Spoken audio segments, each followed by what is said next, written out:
In the early 1900s, the great and good at the Paris Opera buried an urn full of living voices, gramophone recordings of famous opera stars, to be disinterred after a century. When those urns were opened, mysterious recordings, similar to experiments done by Alexander Graham Bell at the Volta Laboratories in Washington, D.C. in 1881, were discovered. Who made them, and why? And who wrote the haunting music captured on this piano roll from the early 1900s? This podcast will investigate the mysterious happenings and turn of the 20th century Paris at one of its most popular cultural institutions, the Paris Opera, now the Palais Garnier. I'm Phil Donan, and with my colleague, we're going to use research, sound recording playback technology, and good old-fashioned detective work to try to find you the answers.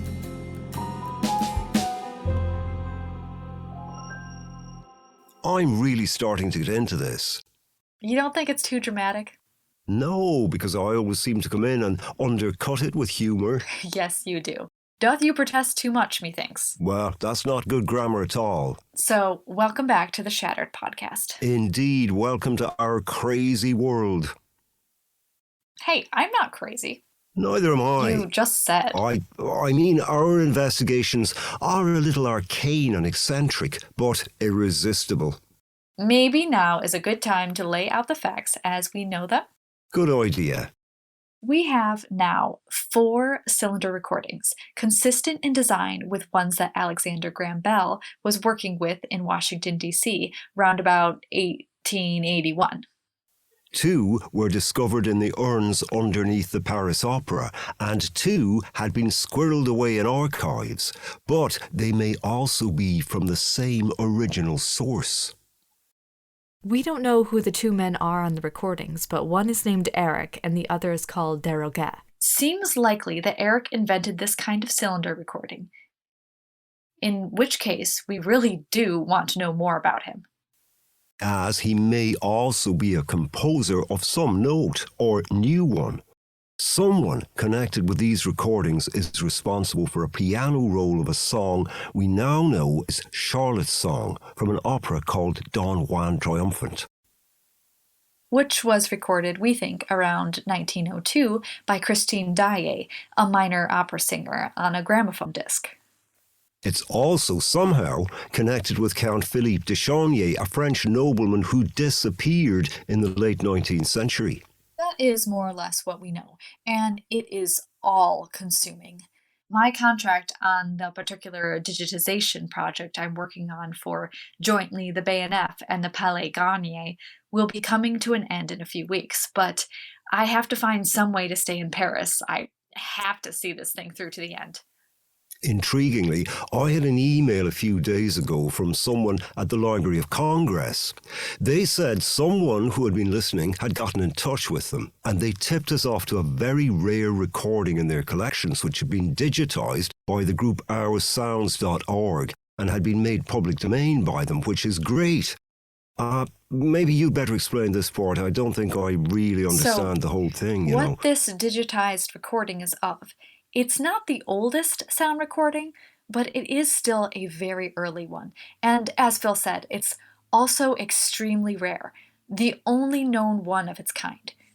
For some context, the phonautograph was invented in 1856, and basically what it did was etch sounds onto a round glass plate. That's what pre-digital sound recording did, indented or recorded sound on a surface of some material, mostly to be played back. But not this thing, this phonautograph. However, in its wake was something called the parler-phone, invented by Charles Cros, and described in 1877 in a piece sent to the Académie des Sciences. So it was French. Charles Cros, or rather Charles Cros, was French. Yes. It's a bit weird because we tend to think of sound recording technology as a purely Anglophone thing, or at least laymen like me do. Yes, you're not wrong. Edison, Tainter, most of the early people were English-speaking Americans. The thing about the parler-phone was that for a long time it was only known to have been theoretically conceived by Cros. There was never any evidence that he or anyone else built one or that anyone made recordings. Because it wasn't a cylinder or a disc in the sense that we know them. No, it was more like this phonautograph. It etched onto something, so it was more like a visual record of sound. That's how Berliner started as well. But the Parlierphone wasn't necessarily really intended for playback, like the phonautograph wasn't either. But both have been digitally scanned by our sounds, and so now we have these recordings. This Parlierphone recording has been esteemed since its discovery as a kind of novelty, a lot like the digital phonautograms, but not a lot is really known about it. Now, I would have assumed that they knew whether it was Charles Cros or somebody else that had recorded on it. That's a good point, but no one has really been able to establish that. It's a short recording of a person singing a piece of music that for a long time has just been unidentifiable. Well, I think the listeners are probably wondering what this has to do with anything. Okay, yeah, so before we debut this Parlierphone digital scan made sonic, and before I share why I think it relates to the cylinder recordings that we've been trying to place for months now, can we backtrack a bit to another discovery you made, Phil, when you were researching Don Juan Triumphant? Ah, yes. So, well, as you know, I was trying to find out whether Don Juan Triumphant, this opera, had ever been performed, and if it had, when and where. I couldn't find any evidence that it had ever actually been performed. And then I got a tweet. On Twitter? Wow, Phil, you use Twitter? Hey, you, there's no need to be so cheeky.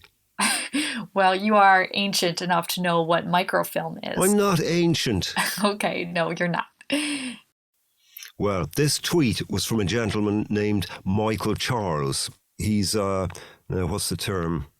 Well, he's a collector of old recordings. His specialism was in Berliner discs and early gramophones, so he had a lot of expert knowledge in this area. And he was going to be in Paris, so did we want to arrange a meeting? And indeed, we did. Hi, Michael? We spoke over email. You tweeted Phil Donen at the Shattered podcast? Hi, it's you. Somehow I thought you'd be... What? Older. Okay, come in. Great, have a seat. It's a nice hotel room, isn't it? Yeah, it's nice. You didn't happen to bring it. Oh, yeah, I brought it. Great. Very carefully? Oh, yes, very carefully. Normally I don't travel with my discs, but I made an exception. Thank you very much. Can I see the disc? Sure, you can. For the benefit of our listeners, I'm going to describe it. It's beautiful, isn't it? I sure love these early Berliner records. Only 7 inches in diameter. Couldn't hold a lot, but... Is that the EMI Angel? Yeah, that's the recording angel. You see how these Berliner discs don't have labels? Yeah. Now compare this with a slightly later one. The label is black. That's standard for instrumentalists. No red or pink or lilac? Lilac was only for Dame Nellie Melba. The diva. Yeah, the diva. And Michael, what about this? This is a 12-inch gramophone record from 1905. It's beautiful. I know, isn't it? I'll read what the label says if you don't mind. Go right ahead. It's in French. It says Disque pour gramophone, marque de fabrique, fabriqué par la scie la compagnie. The Gramophone and Typewriter Limited at Société Filiale. Then I'll explain the title in English. From Don Juan Triumphant, played on cathedral organ. You see that there's no performer named. Yeah, true. Unusual. I've played a guessing game for a while about who it might be, but not that many organists in France recording at that time. And then it's got a number? That's the catalog number. This recording is a real rarity. Sometimes they made discs and they might have sold 50, 60 copies. May I ask how you came to own it? Like many collectors, I started young. I got fascinated by an old record player that one of my relatives, I think, found in a garage sale. I got given it as a present, and when you're that age, How old were you? probably about 7. Okay. It was a wind-up gramophone. It was easy to get a hold of discs to play on it because they were cheap and at that stage unwanted. Lots of people had them lying around their attics, so it wasn't hard to start collecting. And you specialize in opera music discs, or? You'll find that most collectors are fairly promiscuous. Right. Well, I mean, they tend to have a fairly wide range of things they're interested in. So you have some people who are just interested in the machines. They're not so interested in what you can play on them.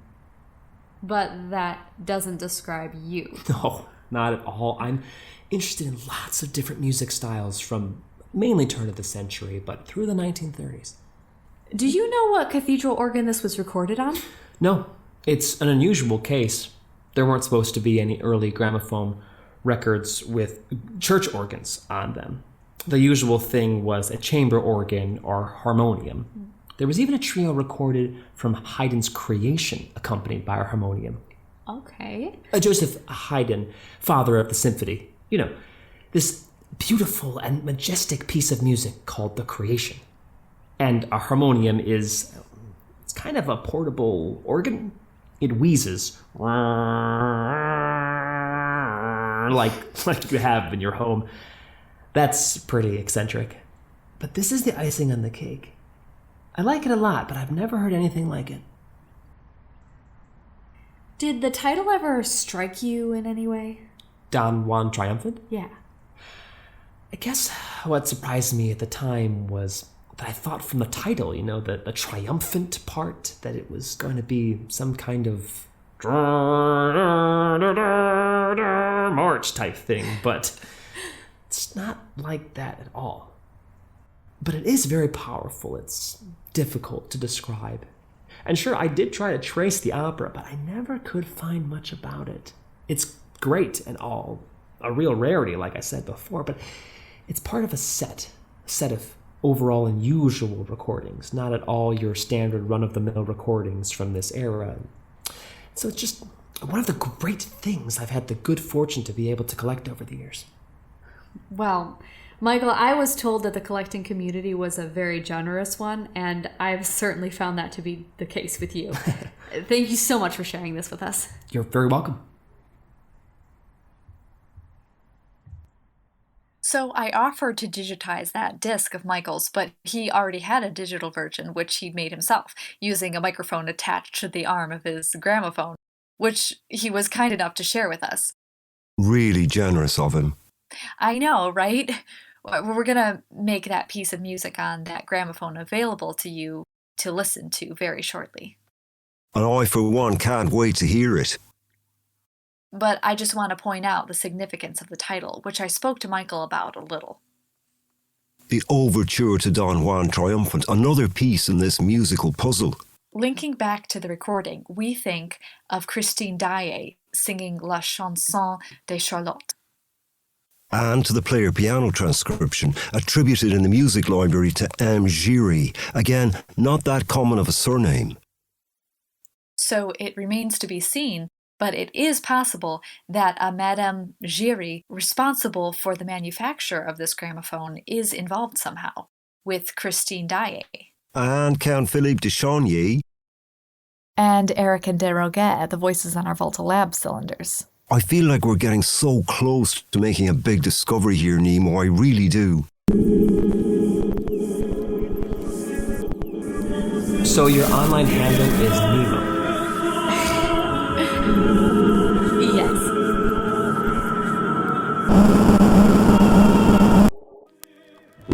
So you don't drink at all. My brother. Let's say I know bad things can happen if one overindulges. Sensible. Now you're making fun of me. So, when Alicia said you were acting strangely at the BNF office party, No comment. maybe something to do with the phone calls you keep getting. Now, we really lucked out here. Michael Charles has a link with our sounds, so he was able to get us special permission to play the Parler-à-Fond digital scan we mentioned earlier on this podcast.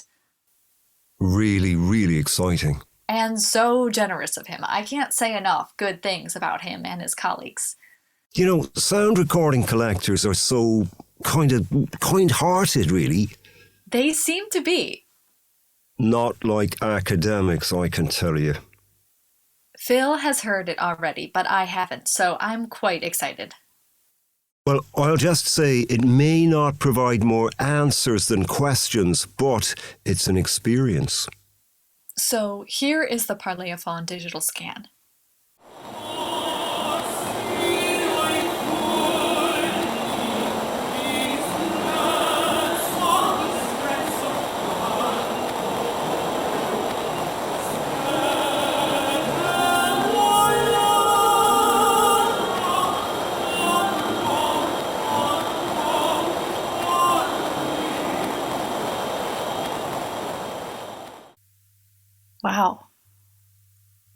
Wow, I don't know what that was, but it was extraordinary.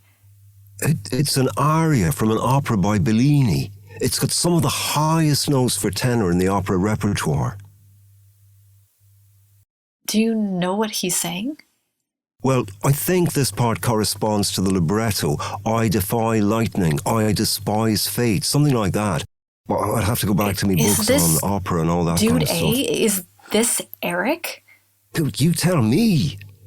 Why don't we leave you all with Michael Charles recorded from Don Juan Triumphant, played on cathedral organ. Remember, you can get in touch with us by emailing therealshatteredpodcast@gmail.com.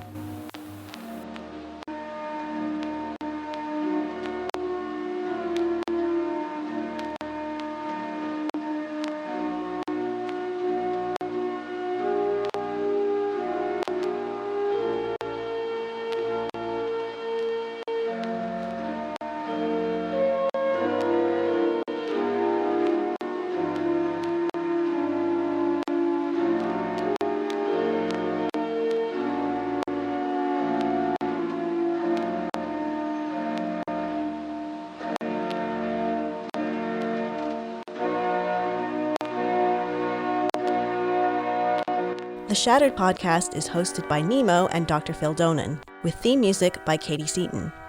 It is produced by Leslie McMurtry and is a lesser of Two Weevils production 2022.